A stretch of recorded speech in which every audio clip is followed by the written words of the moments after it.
goal setting. Goals is all about, setting them, being them, and reaching them. The thing about goal setting is it gives you a target for you to reach for. So whatever you want to achieve, it makes it realistic, it makes it purposeful once you have it written down, and that's what a real goal is.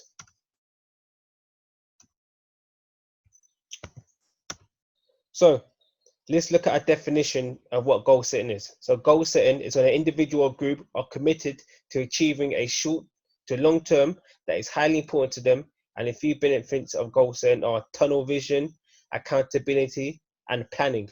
So whenever you're doing goal setting, you have to make sure you're laser focused and what you want to achieve is very specific, accountable, make sure you're persistent and consistent with your actions, and also give a detailed overview on how you're going to achieve your goal. So there's one thing to have a goal, but if it's just very generic, like for example, I want to make more money, how much more money do you want to make?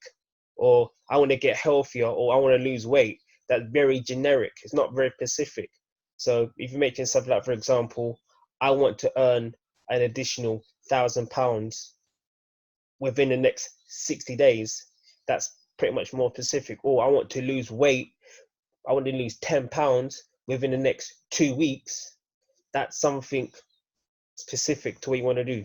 And the way to make it much more detailed is by going through the smarter goals, smarter strategy, what we're going to speak about now. So here's like a smarter strategy, that an example to give you guys. So whenever we do a goal, like the objective is very brief. So for example, my goal is to have 100 people in the team within 6 months. So this is like a business goal regarding to network marketing. So I have 100 people in my team, right? So I've made it specific, make it simple and clear as possible, and also know what you want, which is 100 team members. Make sure it's measurable, so it can be monitored. For example, every month, I want to have 70 new team members. So with this here, at each stage, at each point, you can monitor it. Because sometimes people set a goal, for example, and they forget to measure it, or they don't know where to monitor. So it's very important to make sure you've got different stages of where you're at. And accountability, who's going to hold you accountable to ensure you're consistent? For example, it might be your coach, it might be your mentor, it might be a friend, it might be a business partner. Making sure you have someone accountable to make sure you're achieving your goals, you're reaching where you want to reach to. Make sure it's measurable. You might have like different checkpoints at different times. That person's going to hold you accountable to it. Is it realistic? Do you believe you can achieve it? For example, is it too ambitious? Think much bigger, much sooner. Have belief in yourself. I'm not saying it's not possible to have 1,000 people within 6 months, but realistically, has it been done before on a much larger basis? So, for example, we know within our company that many people have put 100 people in their team within a week. We know people have done it within 2 months. We know people have done it within 3 months.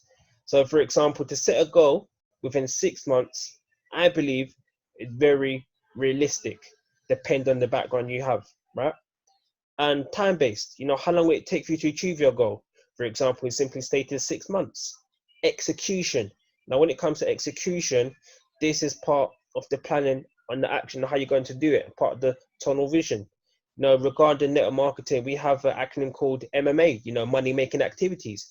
So how are you going to execute that? By reaching your goal at the same time while building a team of 100 people, right? How many events are you going to invite to? How many webinars are you going to invite to? Are you going to be posting online about your business? Are you going to do one-on-one meetings? Are you going to go through one of the strategies that we have in place, which is the PS3, peak interest, share the plan, 3-way call? Now, even with these ones here, remember we have measurable. We can monitor how much events we're going to be going to. We're going to measure how many webinars we're going to be doing. We can measure and monitor how many one-on-ones we're doing, and we can always record their PS3 system. Yeah, so how many people you're exposing, how much percent information to 3-way calls, right? And then a review. Is there anything you want to change, such as your accountability person, for example, or the execution method, or how long you want to complete your goal? But the main thing is you don't ever amend the goal, but you can change the smaller things around it. For example, rather than it being 6 months, you might think, okay, 6 months, that may be a little bit ambitious. You may make it 9 months. At the same time, rather than having 100 people, I think I can go for 150 people, for example, right? There might be a different way you can actually execute how you can get to your goal. It might be something different from here that you want to think of. But the most important thing is not to change the goal, only amend the small things and tweak it slightly. So this is like another one, like a brief one. Smart goals doesn't always have to be business related. It can also be personal development. So here's an example I've done. My goal is to read a personal development book within a month of starting to read it.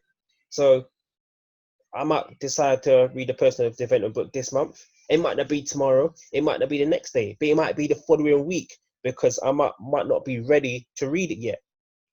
So when I do read it, I'm going to ensure that I'm going to follow this strategy. It's specific. Read a personal development book in a month. Depending how many pages it is, for example, read 10 pages a day or 10 minutes, depending on how you feel. That's measurable. You can monitor that. You can, if it's a book, 300 book, you can read 10 pages. You might read 10 minutes, depending how fast you read or how you feel on the day. You might decide to read a whole chapter. Who knows? Your accountability partner, the person that may have read that book. So no, they might know at each point or each checkpoint where you're at, or they might even have the book as well. You might be reading it at the same time. There again. Well, I'm gonna read 10 pages. You've been reading it for 10 days.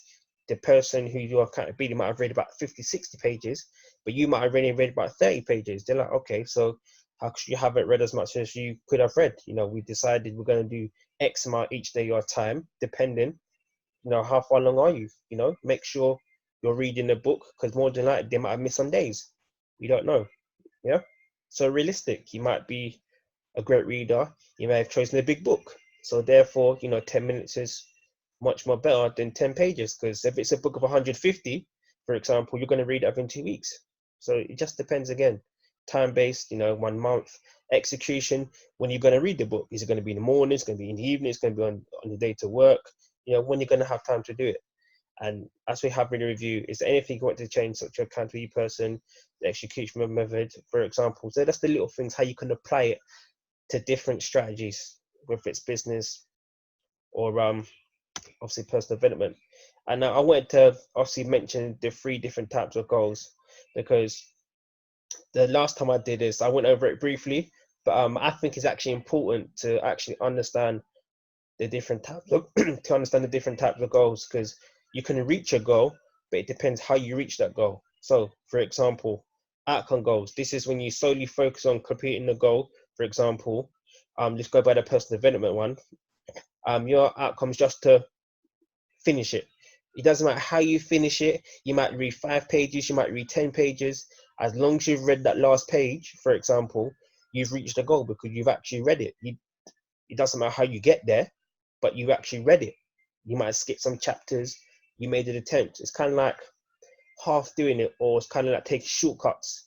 That's what outcome goals is. When it comes to athletes, for example, many athletes sometimes take drugs or enhancements to ensure that they reach to a pinnacle point of their career or what they're trying to achieve. Their outcome is to win. So they would do it at any cost, hence why they've, used enhancements. That's what an outcome goal is where you do anything possible to reach your goal. It doesn't matter how you get there or what you do. So that's very important. Now we have process goals and more performance goals. So process goals are those micro goals. That's like the execution part. That's like breaking it down. That's like the daily method of operation. Setting smaller goals. Like we said before, make sure it's measurable. So if it's 6 months now, you might have smaller targets to hit, whether they're monthly or whether they're weekly, or even, I would say even daily, to ensure it's all leading up to that goal, that main objective, what you want to achieve. That's what the process goals are. It's all about a process, doing things little by little by little by little. And performance goals, that's like looking for the recognition and being rewarded, whether it's monetary gain, whether it's external material things. So for example, within our company, once you hit the rank of, director, 1-star director, you have 100 people, ensure they're balanced. A performance goal is, listen, look, I want to get that jacket. That's like a performance goal, because not only are you going to get the money, which will be on the way, but you're doing it for the jacket now. I want to be like a 5-star because you're going to get that Rolex watch. That's performance goals, because you're not just doing it for the money, you're also doing it for the recognition. Yeah. So set at least 3 goals. Personal goal, business and career goals, and contribution.